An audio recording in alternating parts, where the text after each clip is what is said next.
This is the Next Bite of Life podcast, the place to be to hear personal stories from expats, digital nomads, and everybody else taking their next bite of life.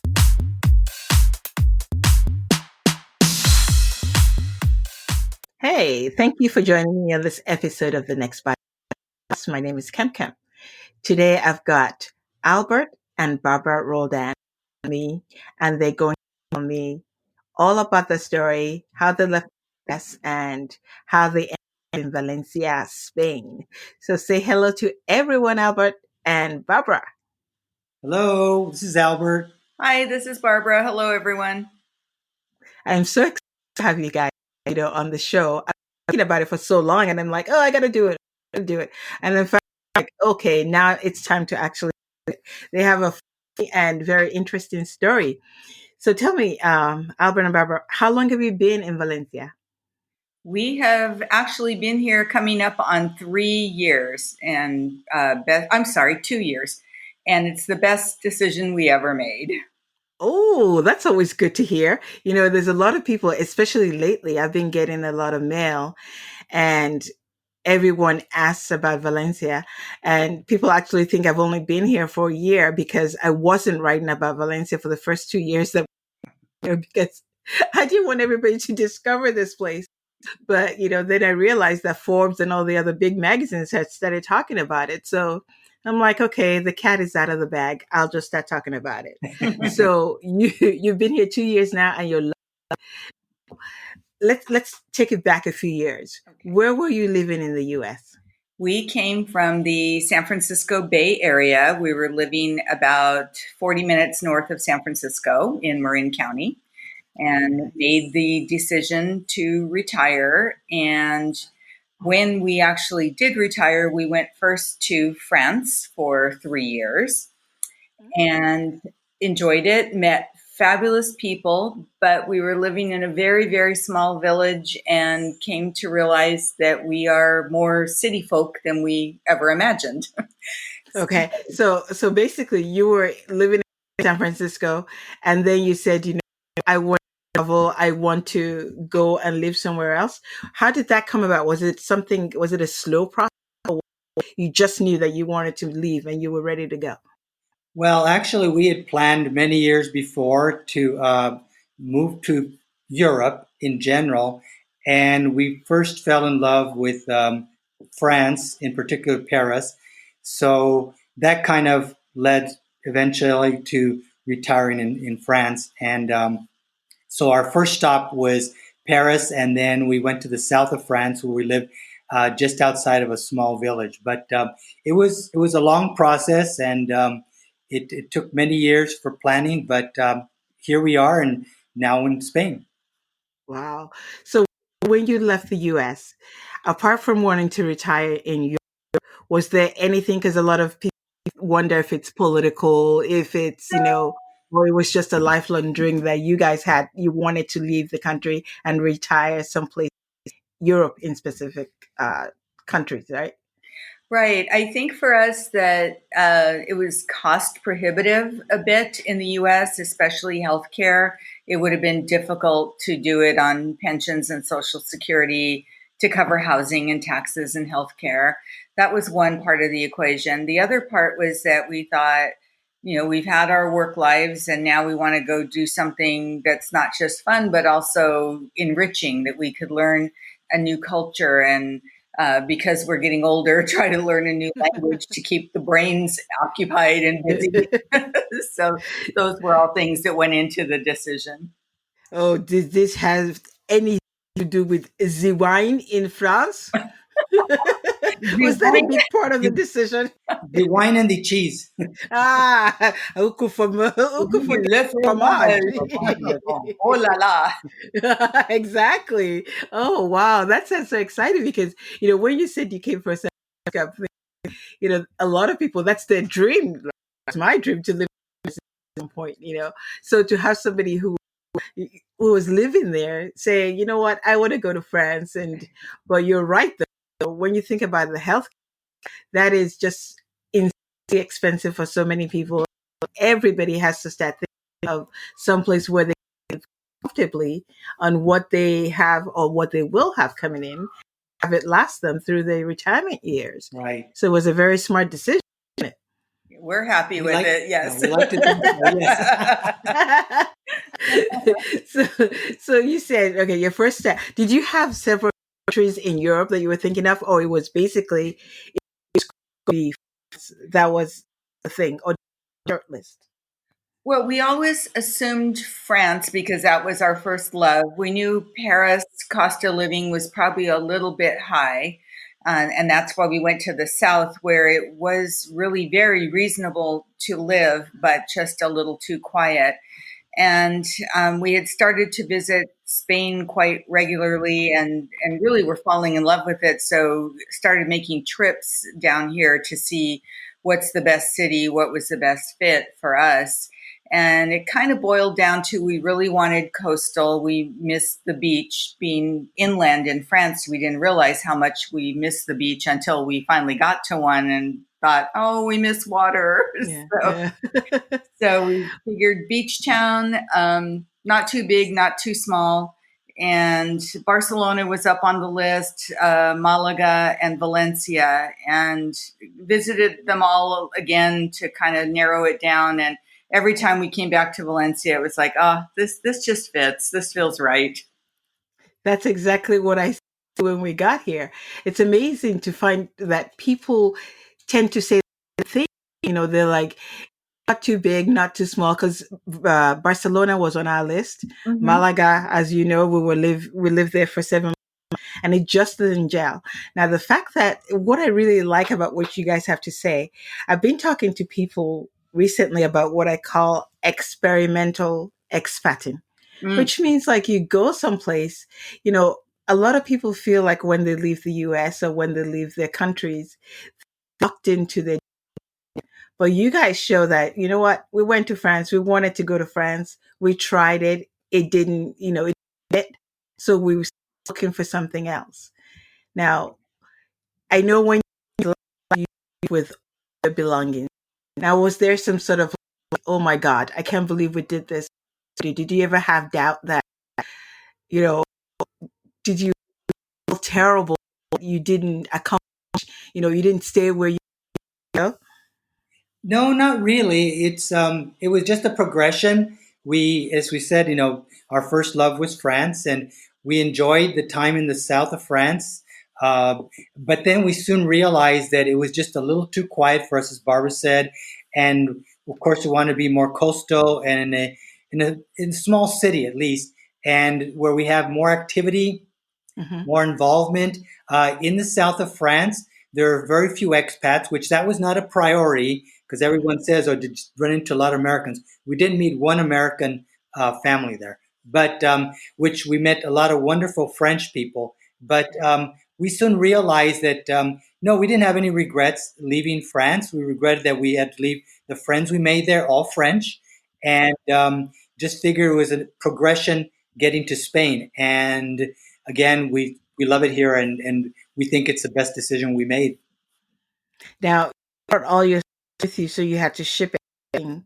Um, feel like it was a good decision to ship everything, or would you have left some things behind thinking about it now?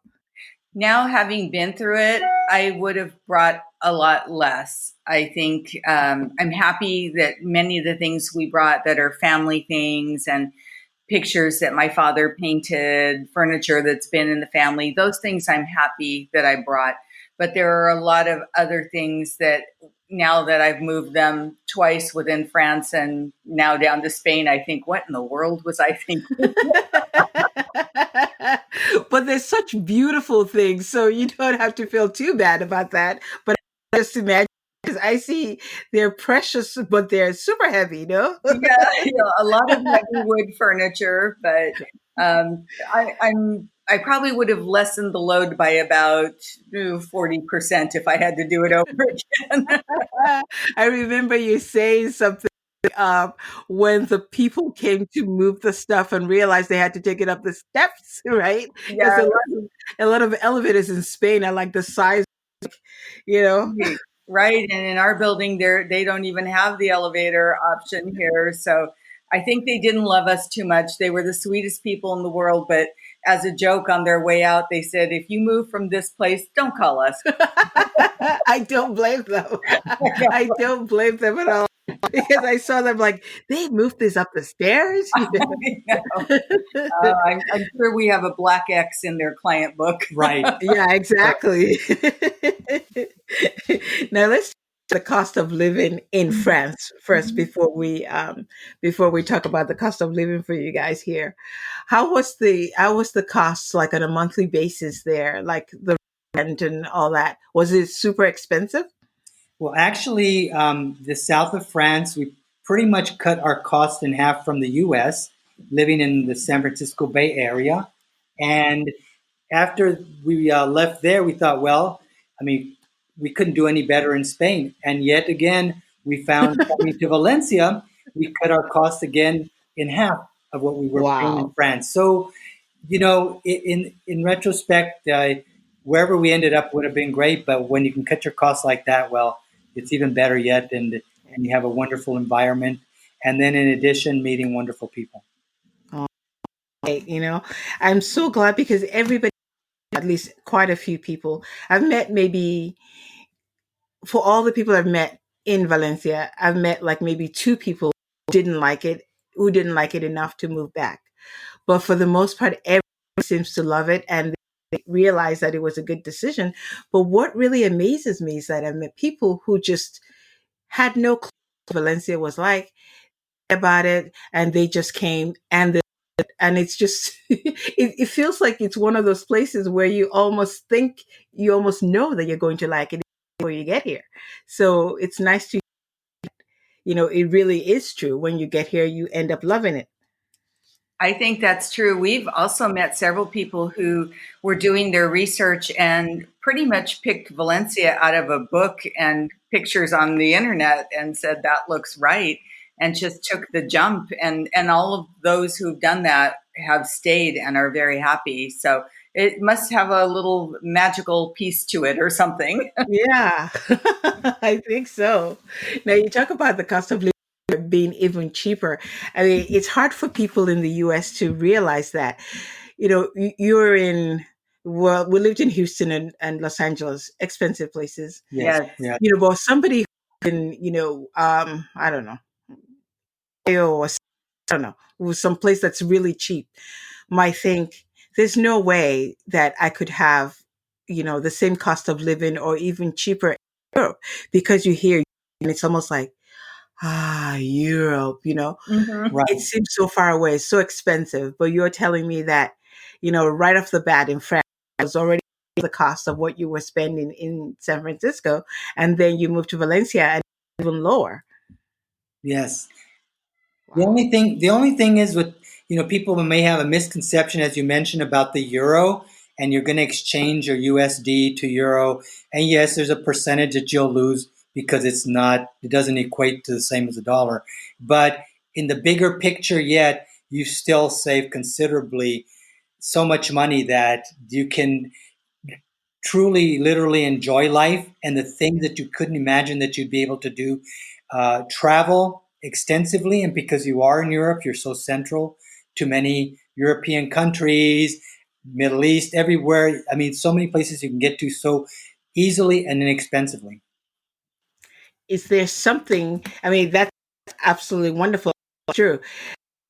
One of the major reasons when we started thinking about where to go and we in Europe was also be able to travel for cheap. Because, comment on a YouTube video, he said, well, it must be nice to have so much money because they travel a lot and blah, blah. And I'm like, well, when you can get like a flight to another country for like 20 years, how do you not take it? Exactly. It, it's so cheap, to go to Portugal to go from Valencia to Porto. A lot of times it's less than 30 euros, per person. And so you get to visit so many places. And I know you guys have you're like the wandering the wandering expats. Yes, yes. Tell us about some of the favorite places you've been to in Europe. Let's see. Well, we last year went to Lisbon for the first time, and that was really an adventure. And as you say, the airfare was so cheap; it was how can you not go? And Exactly. just being from San Francisco, we'd always heard people compare it with the bridges and the bay and all that. And we did feel it was very much a San Francisco vibe to it, and enjoyed walking up and down the hills like the old days in the city. And also have been able to take some really cheap flights to Milan and, of course, back to Marseille to visit people in the little village that we lived in. And we had many, many plans for this year. Of course, some of those are on hold due to our Oh yeah, up in situation. the air. Yeah, Yes, yes, yes. we'd hoped, actually, the day of the lockdown, we were scheduled to fly to San Sebastian, and we were so excited to go try the Oh, tapas and see it. But, it'll be there and we'll get there. So exactly. we're Yeah, like the optimistic. urge to go out is it's not now is not the time for gallivanting all over the place, right? No, No. not so much. But No. we have Valencia outside our front door, and pretty things to look at here, and the beach and the park. So if we're not able to really get on a plane anytime soon, we've still got a lot of really great things right here. Very true. Now, let's talk about food. Now, really, you guys, Oh, France, really haven't. How was it? How hard was it, France and the food scene? France was fun because it's so regional, and the things that were common in Paris are not so common in the south. And you go one region over, and they're cooking with olive oil, not with butter and cream. So it was a little adventure wherever we were. And as De Gaulle once said about how do you rule a country with so many varieties of cheese, we were barely working our way through them when we left. So, right. But the good thing is the flights are so cheap, you can always go back whenever you want. Right. exactly. Exactly. So we will keep working on that list. It's like, I'm sorry, Bridget has cheese that I have not tried yet. I must go. I travel for cheese. You know what? I think you should get I, like shirts that say that. I like that. I think you have a Oh, slogan there. there you go. Yeah. And then in wine, in small parentheses, Yes, yes. Well, maybe small parentheses. right. How does the wine compare to the ones, how does the French compare to the ones in Spain? Do you find that the quality is just as good or a little bit lacking? Well, no, I mean, I think they're good in both France and Spain. What we can say is they're like everything else in Spain, and particularly here in Valencia, where we live now, that the wines are even less expensive. And as far as quality, yes, France does wine very well, but I think that Spain, in some cases, does it even better. Um, and one example, which in France, because champagne is so popular, that cava, which is the equivalent in Spain, obviously, is just as good as some of the best champagnes we've had. So it doesn't lack in alcohol or wine and champagne. That's great because a lot of people in France and other terms it's like, of course, it's superior, but like you said, there are so many different kinds of wine here that just gives them a run for their money. So it's great that you haven't had to like sacrifice taste buds for. No, not at all. What about food? Do you think the food is just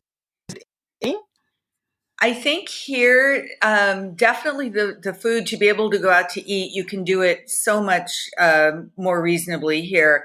In the south of France, we were excited when we'd find a menu del dia for about €20.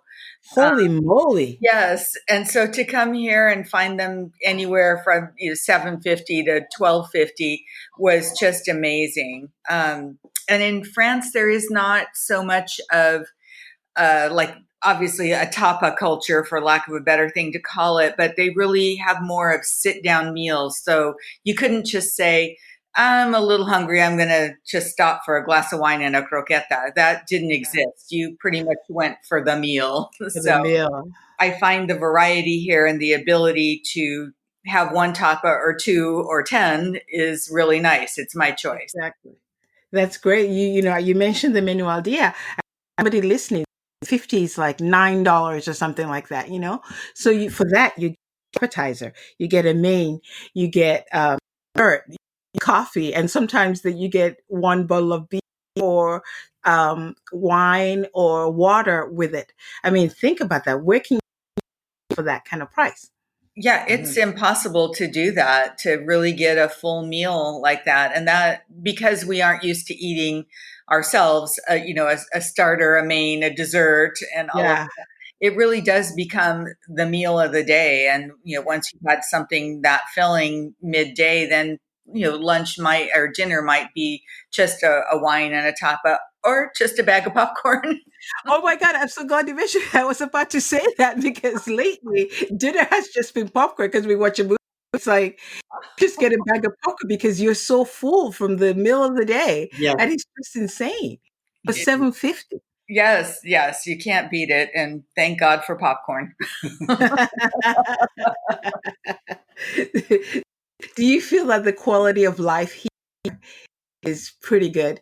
It's me anyway. Do you think that the quality of life here is good, as good as the US, or or it's a whole different mindset because you're in there, so you didn't really have time to relax? Well, for us, we think the quality of life here is above and beyond what we could ever get in the U.S.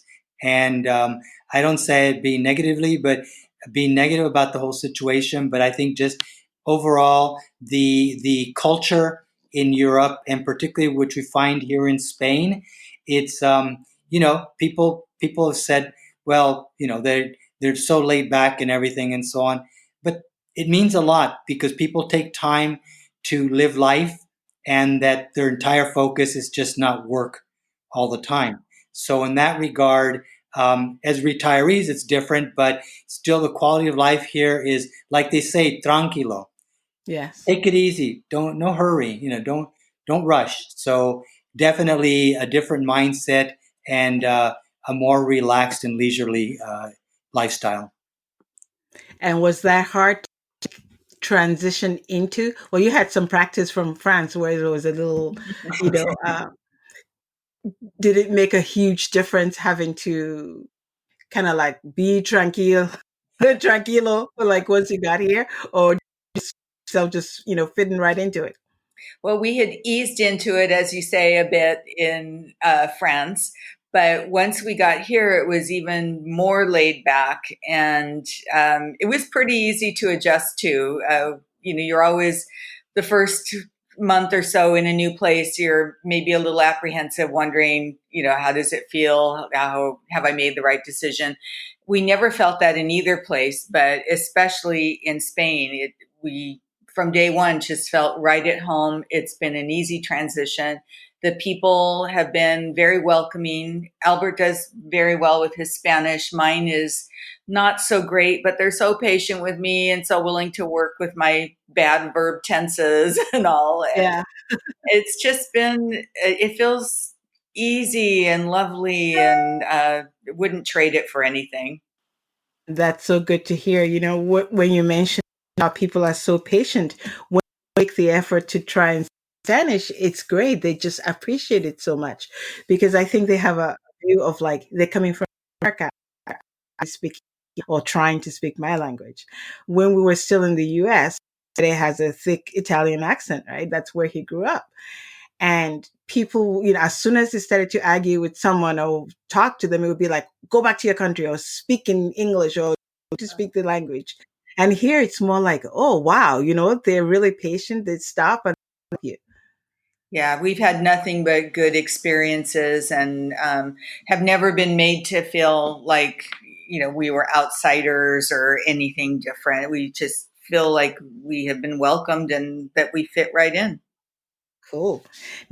How about the people that you met here? I'm talking about other expats. I know like it's a growing community of people from all over the world. How is how being Have you been able to meet people, like make friends easily? Well, we have found it easy to make friends, and as you know, Camping is because of all the expat groups and forums on Facebook and so on related to Valencia or Spain in general. But living in Valencia has been the easiest transition from the U.S. for us in particular. Uh, Finding the groups and finding wonderful people like you and Fede, and Woohoo! and everyone else that we've run into. And I think it's just, again, it's not dependent on moving somewhere and finding expats, but enjoying the culture of that country and the people and what it has to offer. And whether it was expats or not, it's just a plus, and it's a blessing that we have such wonderful expat friends, as you said, from all over the world. So that's a bonus. Yes, definitely. And it's always good to hear that everybody's kind of like enjoying life, and it's been, you mentioned the transition being so easy.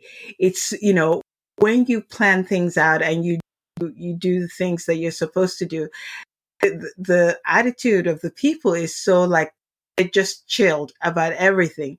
So when you move in, you kind of slide and find your groove, and it's so good because life is not meant to be like hard as we know it. We've had it back in the US. Right. It's time to just relax and tranquilo, like you said. Yeah, exactly. And that's what we find here is that it's no one is ever uptight about anything. And I know retirees shouldn't be, but we know a lot of retirees that can be.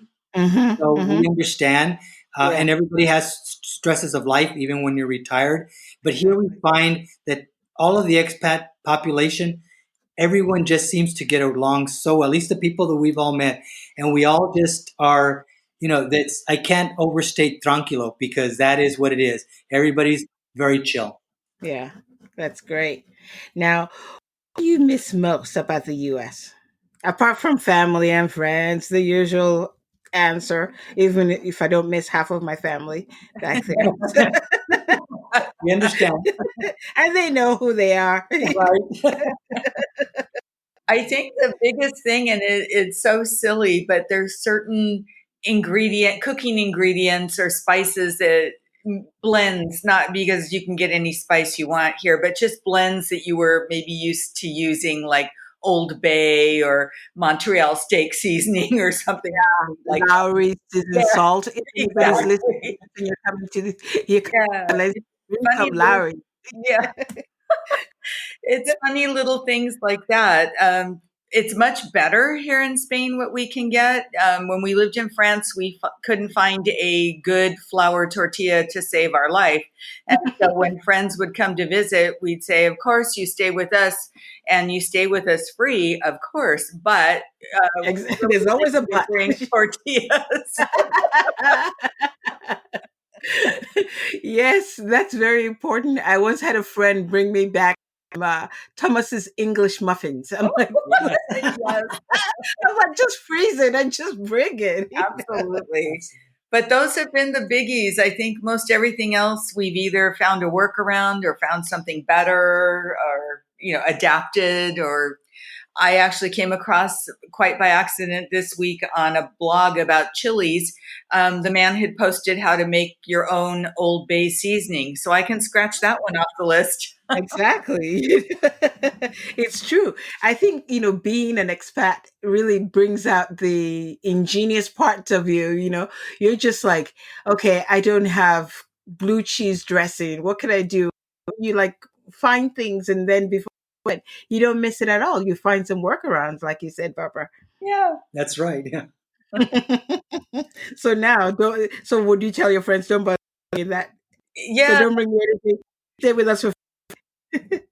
The last people who came asked, and we said, just bring yourselves. At the time, several months back, I was having trouble finding baking soda. And so my good friend Chris generously brought me several boxes of baking soda.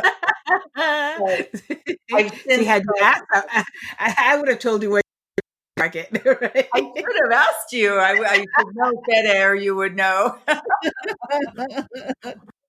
That's great. Now I'm going to leave you with one last question. And what would be your advice? What for you who's thinking like moving out of not just America, but wherever it is that they live right now, and they say, "Hey, I listened to Albert and Barbara on the podcast." What would be your advice to somebody who's about in that giant leap? I would say do it, because this isn't a dress rehearsal. This is life. This is the one we get. And if it doesn't work for you, or you want it slightly different, as we did, you have the opportunity to change. We love France. We still love it. It just wasn't right for us for a day to day life. So we took the leap here. And so, whatever people are thinking, it's an adventure. There will be wonderful things you'll learn about wherever you go, and may lead you to other adventures. So there's no reason not to. It will enrich your life in ways you won't even imagine. Wow, that's fantastic. And that's great advice because it's true. If you feel right or it doesn't match, you can always. I think a lot of people worry about, like, oh, I told my family and friends that I'm moving to France. If I don't do it, I'm a failure. And that's the way you should think, because really it's your life. And they say something for a second, but then they're gone. You need to like live for yourself. That's true. Very true. Yeah. Absolutely. Yeah. That's right. Mm. Thank you so much, you guys. This has been such a fun interview. I know I promised you about 20 minutes, but here we are. And I could go for a while about Valencia, but we'll leave it at that. And thank you, Albert and Barbara. It's been wonderful. I'm glad you were able to squeeze me in for this interview. For anybody listening, so anybody listening to the podcast, I'll have, a post. I'll have Barbara and Albert's information and lovely pictures for you to look at so you can see what we're talking about. And that is it for this week. We will see you on the next episode of the Next Bite of Life podcast. Don't forget to subscribe to the show if you're enjoying listening to it. So, Albert, Barbara, thank you once again. Thank you so Thank much, Cam you. for this opportunity. Much appreciated. Thank you. Bye. Bye. Bye.